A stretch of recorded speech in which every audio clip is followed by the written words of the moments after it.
इस कार्यक्रम के प्रसारण पुण्यार्चक हैं श्री राजेंद्र प्रसाद जैन, श्रीमती ममता जैन, श्री प्रशांत जैन, श्रीमती दिव्या जैन, पारस जैन, श्री भरत जैन, श्रीमती सौम्या जैन एवं समस्त परिवार मुंबई। ओम नमः सिद्धेभ्यः। ओम नमः सिद्धेभ्यः। मंगलम भगवान वीरो, मंगलम गौतमो वने, मंगलम कुंदकुंदाद्यो जैन धर्मोस्तु मंगलम। सर्वमंगल मांगल्यम सर्वकल्याणकारकम प्रधानम सर्वधर्माणां जैनम जयतु शासनम। अहिंसा परमो धर्म की, महावीर भगवान की। प्रातः स्मरणे परम पूजाचार्य गुरुवर श्री विद्यासागर जी मुनि महाराज की जय। पंच कल्याणक महोत्सव हेतु कई बार निवेदन किए और संयोग आज का हुआ है।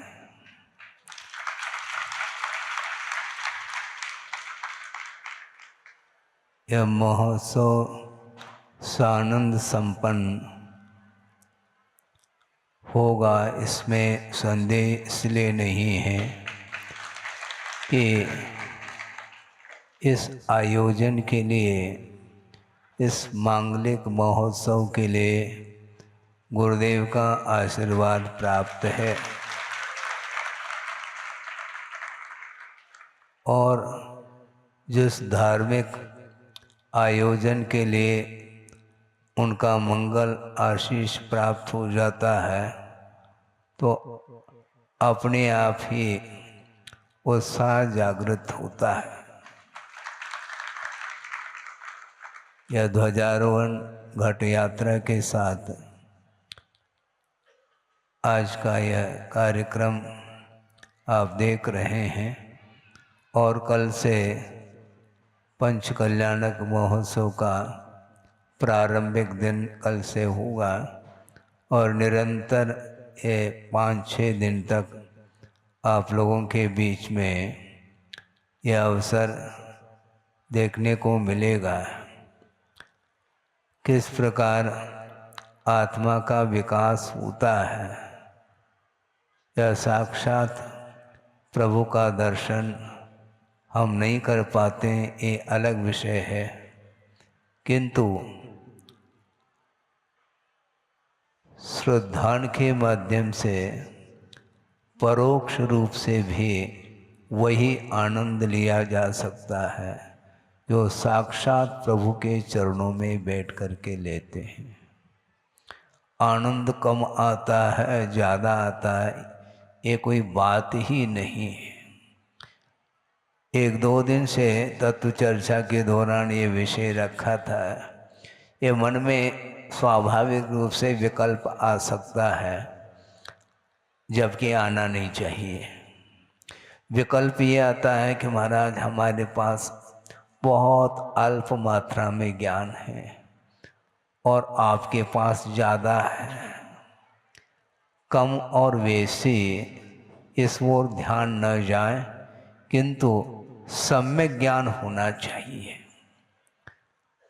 ज्ञान में जो समीचीनता आती है वह आस्था के बल पर आती है और आस्था जिसके अंदर जागृत है वह ज्ञान सम्यक ज्ञान माना जाता है।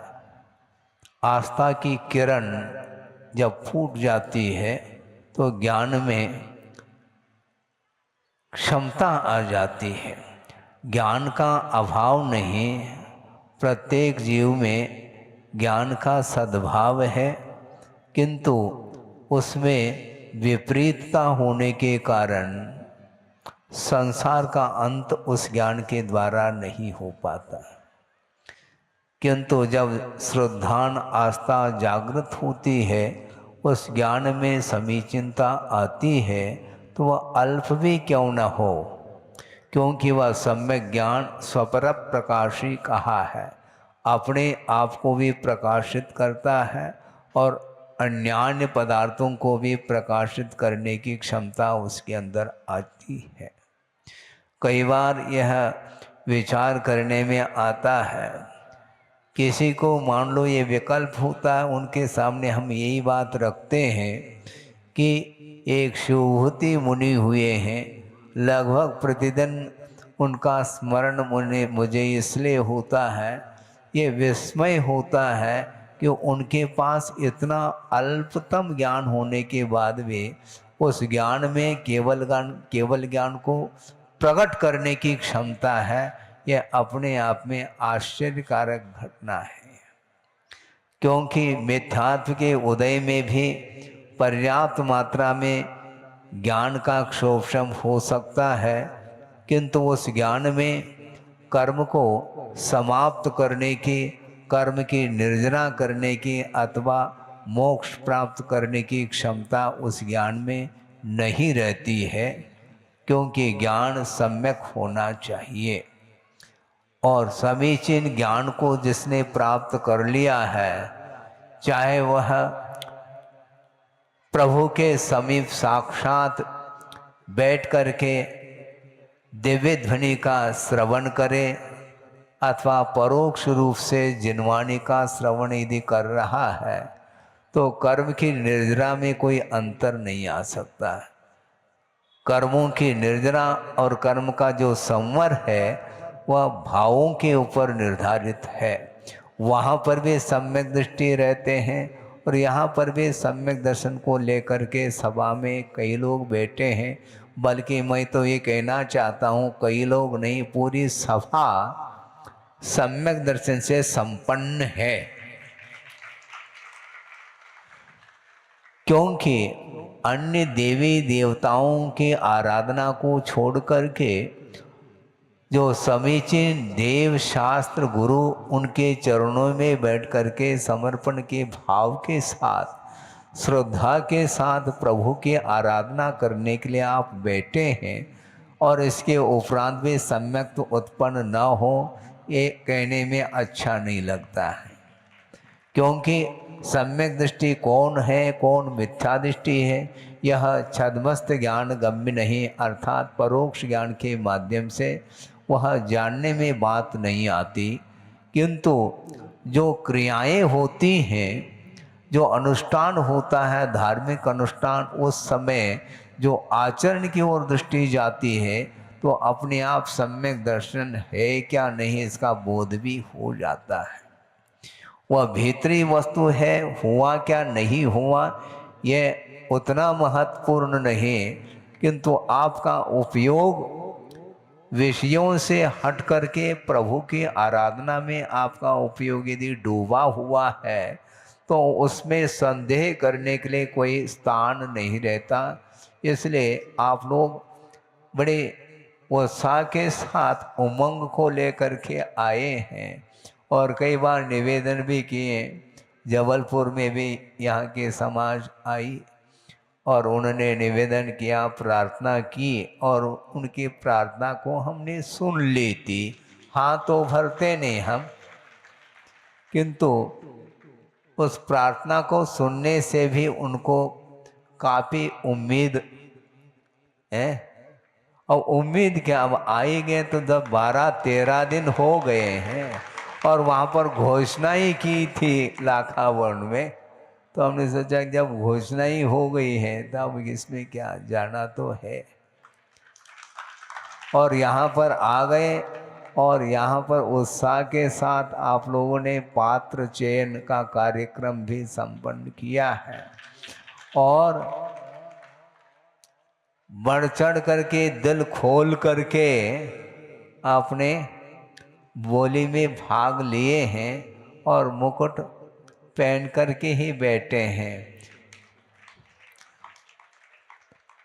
6-7 दिन पूर्व की बात है, पात्र चयन होने के दूसरे दिन जब आहार चर्या के लिए हम निकल गए तो कुशलता उन लोगों की देखने में आई कि पड़गान करते समय भी मुकुट पहन करके पड़गान के लिए खड़े हुए, ताकि कौन सौधर्म इंद्र है इसकी पहचान हो सके। और वहीं जा कर के हम खड़े हो गए। बिल्कुल इतना क्षोभम तो प्रत्येक व्यक्ति के पास रहता ही रहना चाहिए, भाव तो होने ही चाहिए। तो ये सारा सारा विषय कहने से ही होता ऐसा नहीं, वह सारा सारा विषय देखने को मिलता है।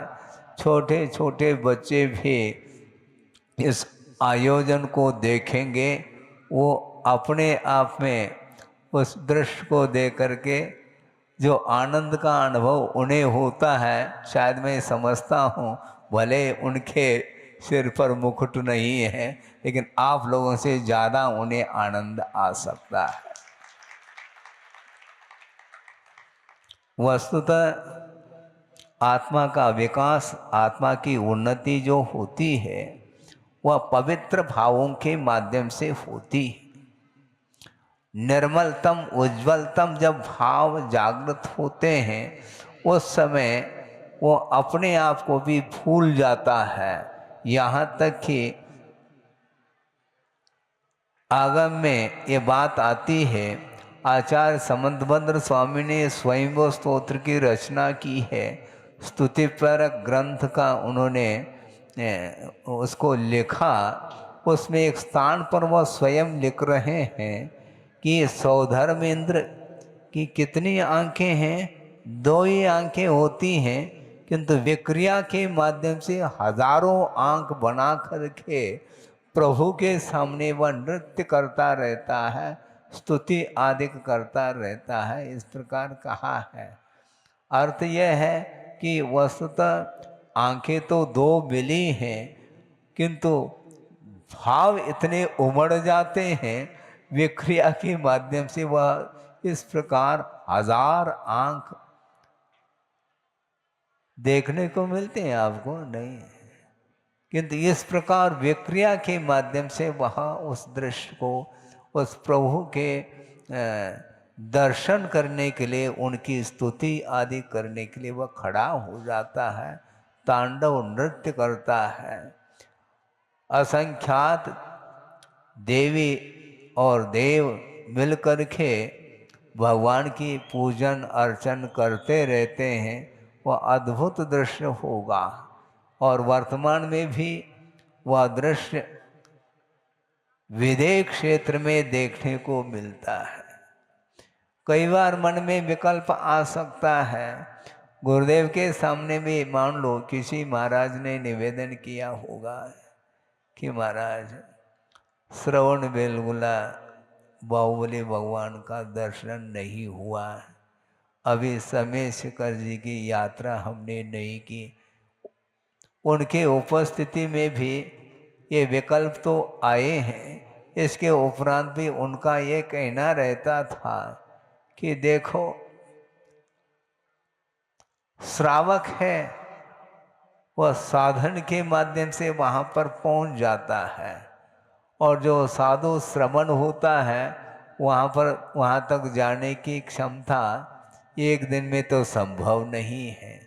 तो उनका ये कहना रहता है जहाँ पर तुम बैठे हो वहीं पर बैठ करके भगवान को याद किया जा सकता है। बल्कि एक बहुत अच्छा विषय आपके सामने रख रहा हूँ कि वस्तुतः मति ज्ञान के माध्यम से आप प्रभु का साक्षात भी दर्शन नहीं कर पाएंगे, क्योंकि प्रत्यक्ष जो ज्ञान होता है वह अवधि ज्ञान, मनपर ज्ञान और केवल ज्ञान को कहा है।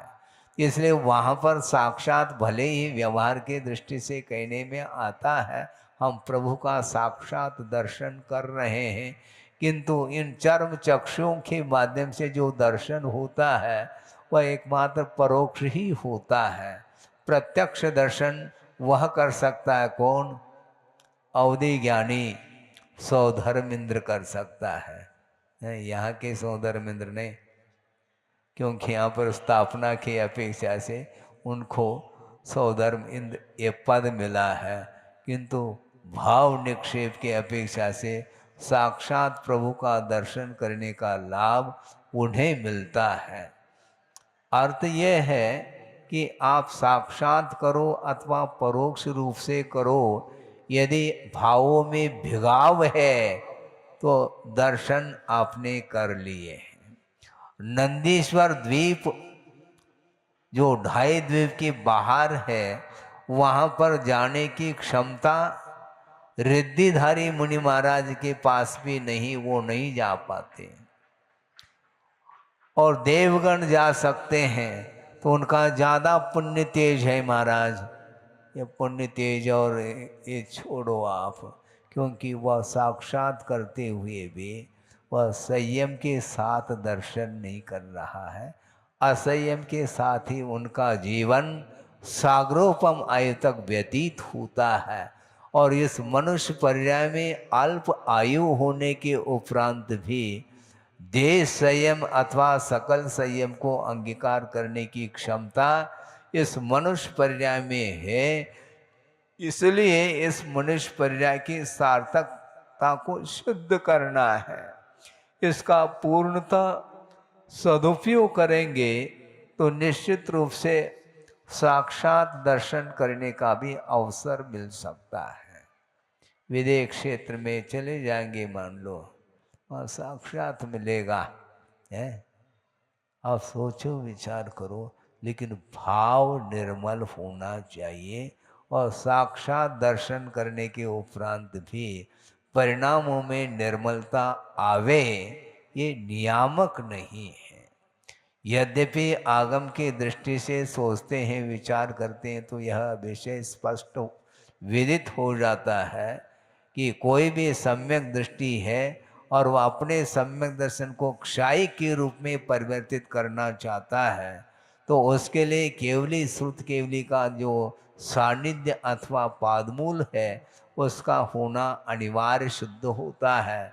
इसके बावजूद भी उनके पादमूल मिलने के उपरांत भी प्रत्येक मनुष्य वो सम्यक दर्शन को क्षाई के रूप में परिवर्तित कर दे, ये अनिवार्य नहीं, गारंटी नहीं। क्यों? क्योंकि परिणामों के ऊपर निर्धारित है।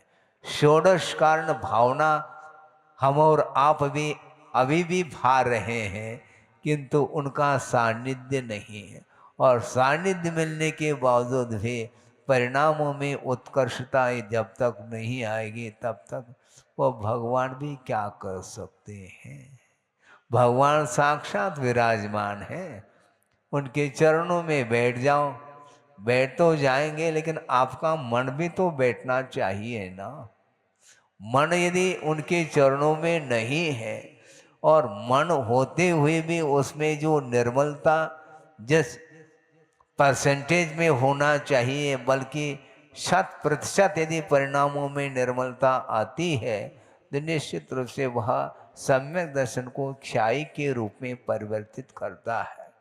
इसलिए हम ज़्यादा नहीं कहना चाहते हैं, इतना विषय जरूर कहने का मन होता है कि अतीत में अनंत काल व्यतीत हो चुके हैं, इसके बावजूद भी वह घड़ी वह क्षण अपने जीवन में अभी तक नहीं आ पाया, जो कि इसी धरती से अनंत अनंत तीर्थंकर निकल चुके हैं, आत्म कल्याण करते हुए, विश्व का कल्याण करते हुए।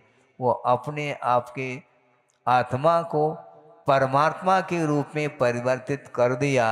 एक ने दो ने अनंतानंत गए और अनंतानंत और उम्मीदवार है, किंतु हम लोगों का अभी तक नंबर नहीं आया है।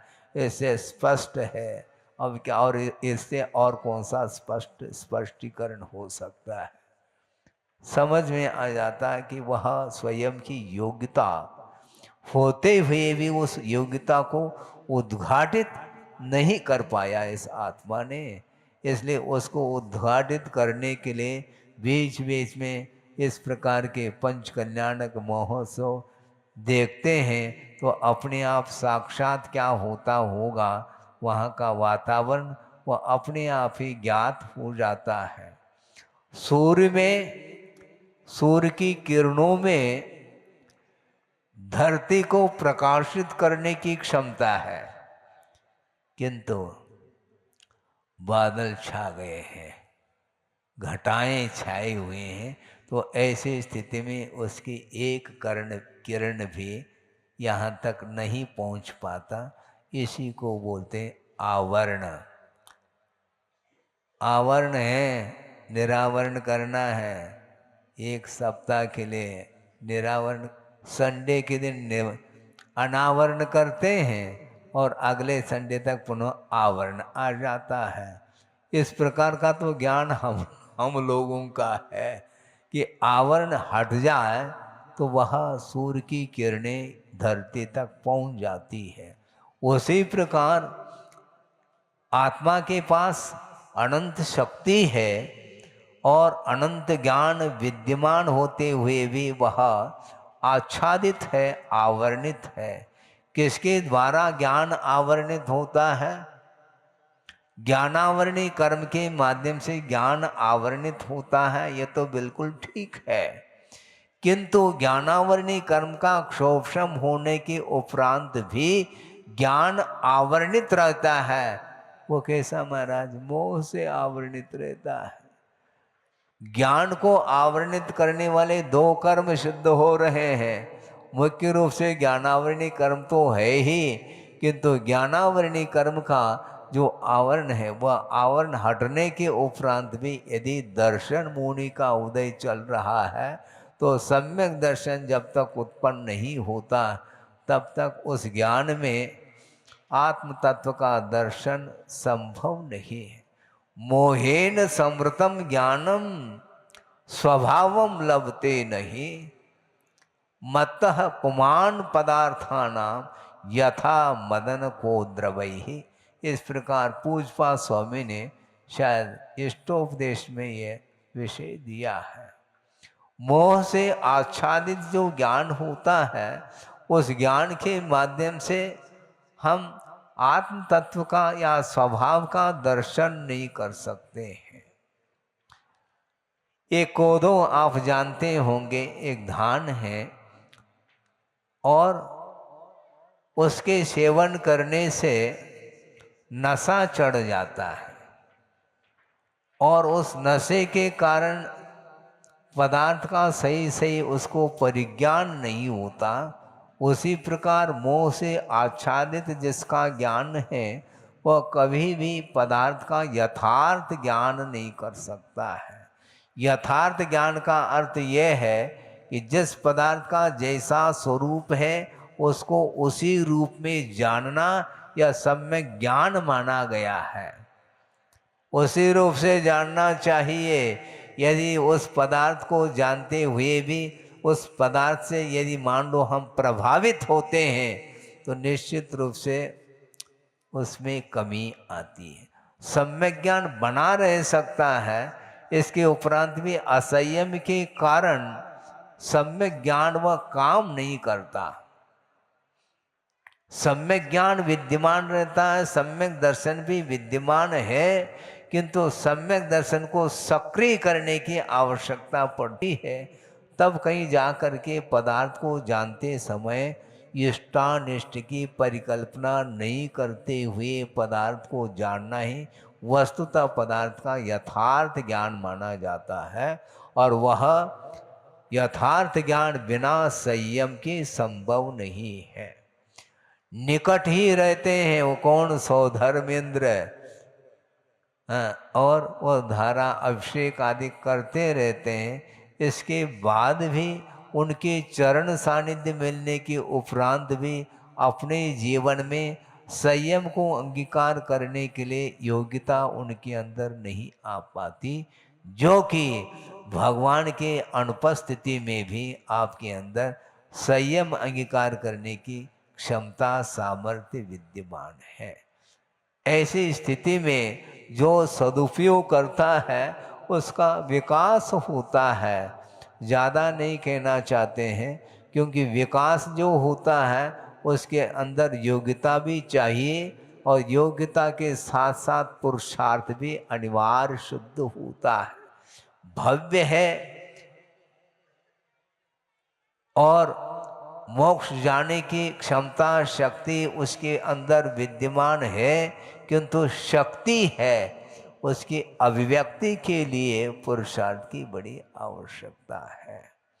जिस प्रकार स्वर्ण पाषाण है उसमें से स्वर्ण निकल सकता है, है, किंतु विधिवत निकालने से उस पाषाण में से वह स्वर्ण पृथक हो सकता है। अग्नि दाह संस्कार के माध्यम से उस पाषाण में से वह स्वर्ण पृथक हो जाता है। ये विधिवत, ये विधि यही है। पाषाण खंड आप गले में लटका दो, उसमें स्वर्ण तो है ना महाराज, है 1-1 किलो के कुंडल लटका दो कान में, समझ में आ जाए, कान ही टूट जाए। है स्वर्ण है क्या? नहीं, स्वर्ण तो है, किंतु शक्ति है उसकी अभिव्यक्ति नहीं हुई है। इसलिए जो स्वर्णकार होता है, जो उसमें कितने अंश में स्वर्ण है क्या है, वह सारी जानकारी उनको रहती है, किंतु उसको क्या हाथ से नहीं निकल सकता, विधि चाहिए।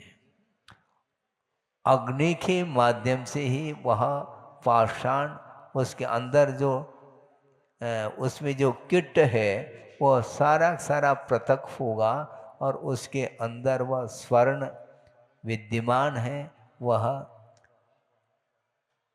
सामने दिखाई पड़ता है। सोना चमकता है, चांदी सोना हो गया ऐसा आप लोग बोलते हैं, वो पाषाण खंड को देख करके नहीं बोल सकेंगे, आप ये ध्यान रखो।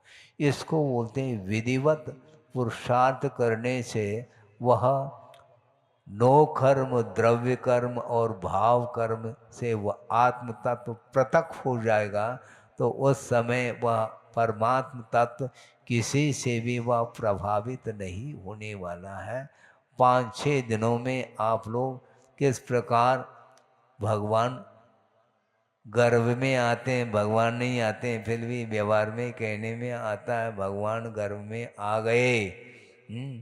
गर्भ कल्याणक है, इसके बाद जन्म हो जाता है, और तप कल्याणक, ज्ञान कल्याणक और मोक्ष कल्याणक, ये सारा दृश्य देखने को मिलता है। बहुत बड़ा उपकार किया है आचार्यों ने कि साक्षात प्रभु का दर्शन नहीं करते हुए भी आपके अंदर जो उज्ज्वलता लाने के लिए ये आगम के माध्यम से यह समझाने का उन्होंने प्रयास किया है।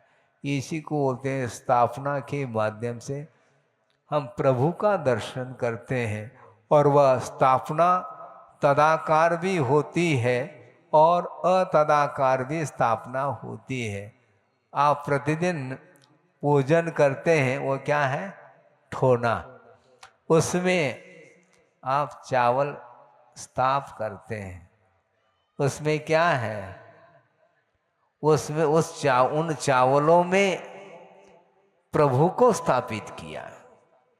अत्र अत्र तिष्ठ तिष्ठ, इस प्रकार कह करके, और उसमें वह सारे चावल, वह चावल नहीं है, आकार प्रभु का नहीं, किंतु उसमें स्थापना की गई है।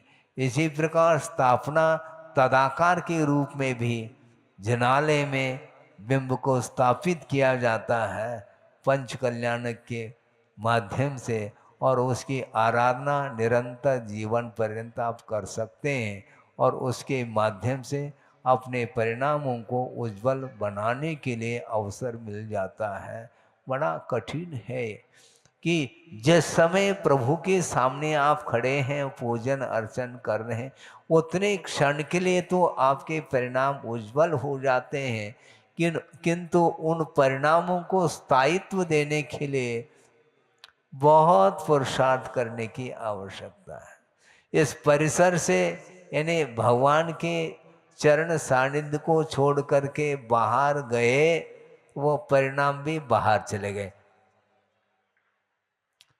जबकि निरंतर इस प्रकार आराधना करने से वह संस्कार और निर्मल होते चले जाएं, तब तो माना जाएगा कि हमारा उपयोग प्रभु के चरणों में लगा हुआ है। इसके उपरांत में आचार्य कहते हैं बार बार पुरुषार्थ करते रहने से अपने आप ही जो अनादिकालीन जो मोहजन्य संस्कार हैं वो सारे सारे दूर हो सकते हैं, किंतु वो अनिवार्य नहीं, किंतु इस कार्य को छोड़ना नहीं चाहिए। बहुत जल्दी हम धैर्य को खो जाते हैं। पेशेंस है, धैर्य, तभी एसेंस मिलता है, सारभूत पदार्थ। आप चाहो तो धैर्य रखो, धैर्य नहीं रखोगे तो भगवान भी कुछ भी नहीं करने वाले हैं। आपको भोजन करना है, लेकिन भोजन बनाने के लिए समय चाहिए, धैर्य रखना है आपको, है? तभी तो भोजन कर पाओगे। पहले भोजन बनाया जाता है, उसमें घंटा 1.5 घंटा लग सकता है, खाने में तो 10-15 मिनट में ही वह खाने में आता है। लेकिन धैर्य नहीं रखेंगे तो भोजन नहीं कर पाएंगे।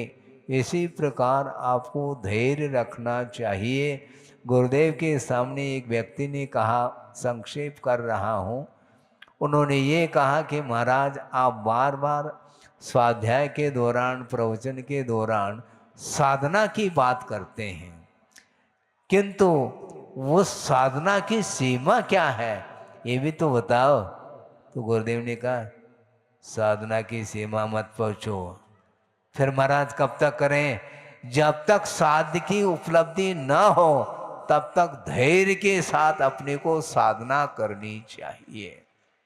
क्योंकि जिस कार्य को अनंत काल में अभी तक संपादित नहीं कर पाए, उस मोक्ष को प्राप्त करने के लिए आप चुटकी बजाते बजाते करना चाहो तो चुटकी बजाते बजाते भोजन भी नहीं कर पाओगे। ध्यान रखो, समय अपेक्षित है। हालांकि वह मोक्ष अंतर मुहूर्त में ही होने वाला है, किंतु उसमें जो पूर्व भूमिका के लिए वृषभनाथ भगवान के लिए 1000 साल लग गए। आप सोचो तो, है 1 घंटा भी नहीं कर पा रहे, 1000 साल तक उन्होंने तप किए हैं। और उसके उपरांत अंत में एक अंतर मूर्ति के माध्यम से ही केवल ज्ञान को प्राप्त किया जाता है। मोह का क्षय जो होगा वह अंतर मुहूर्त में ही होता है, और मोहनी कर्म का क्षय होते ही केवल ज्ञान प्रकट होता है। किंतु उसको मोहनी कर्म के क्षय करने के लिए निरंतर उन्हें 1000 साल लग गया, और महावीर भगवान को 12 साल लग गए, और बाहुबली को 1 ही साल लग गया। ऐसा क्यों? मेरा मत पुनः क्यों मत पूछो, ये तर्क नहीं करो। विभिन्न प्रकार के परिणाम होते हैं, इसलिए उन परिणामों की अपेक्षा से ही इस प्रकार अंतर देखने को मिलता है। 3 घंटे में पेपर लिखा जाता है, किसी को 3 घंटे लग गए और किसी को आध घंटे पौन घंटे में ही लिख करके चला गया और वह मेरिट में आ गया। और 3 घंटे से लिख रहा है, इसके उपरांत भी वह 0 नंबर लेकर के आ रहा है। ऐसा क्यों? घंटे से कोई प्रयोजन नहीं, और 3 घंटा इसलिए बांधा है ताकि एक समय पर वह कार्य हो सके। नहीं तो तुम 24 घंटा लिखते रहोगे तो काम कैसा चलेगा? 3 घंटा निर्धारित किया है समय को, उसके भीतर उस पेपर यदि मान लो कुछ रह गया है तो घंटी बजती है, पेपर लेकर के चले जाते हैं। तो उसी प्रकार अंतर मुहूर्त में ही कार्य होना है, किंतु उस कार्य को होने के लिए जो साधना है वह अंतरंग साधना, उसके लिए कोई विकल्प करते रहोगे तो विकल्प ही माने जाएंगे, वो साधना नहीं मानी जाती। साधना में विकल्प नहीं होते। अंतरंग साधना करते समय अपना जो उपयोग है वह बिल्कुल इतना संयत रहता है, इतना मन केंद्रित रहता है, किसमें? पर पदार्थों में नहीं। जो पंचेंद्रिय के विषय हैं उनका तो परित्याग कर लिया है, किंतु उसमें बार बार उपयोग जा सकता है। उसको केंद्रित करने के लिए निरंतर पंच परमेष्टि की आराधना की जाती है, और उसके माध्यम से ही अपना जो गंतव्य है वह प्राप्त हो सकता है।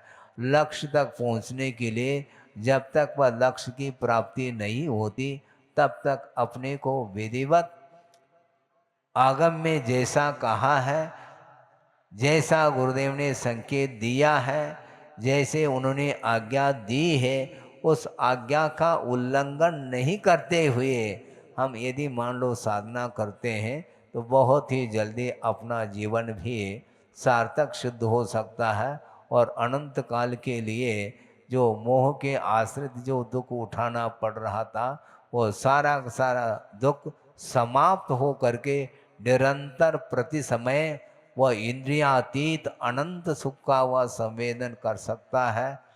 करे इस पवित्र भावना के साथ इस विषय को समाप्त किया जा रहा है। अहिंसा परमो धर्म की जय। बोधि समाधि परिणाम शुद्धि स्वात्मोपलब्धि शिव शोक सिद्धि चिंतामणिम चिंतित वस्तुदाने त्वा वंदमानस्य ममास्तु देवी। परम पूजाचार्य गुरुवर श्री विद्यासागर जी मुनि महाराज की जय। इस कार्यक्रम के प्रसारण पुण्यार्चक थे श्री राजेंद्र प्रसाद जैन, श्रीमती ममता जैन, श्री प्रशांत जैन, श्रीमती दिव्या जैन, पारस जैन, श्री भरत जैन, श्रीमती सौम्या जैन एवं समस्त परिवार मुंबई।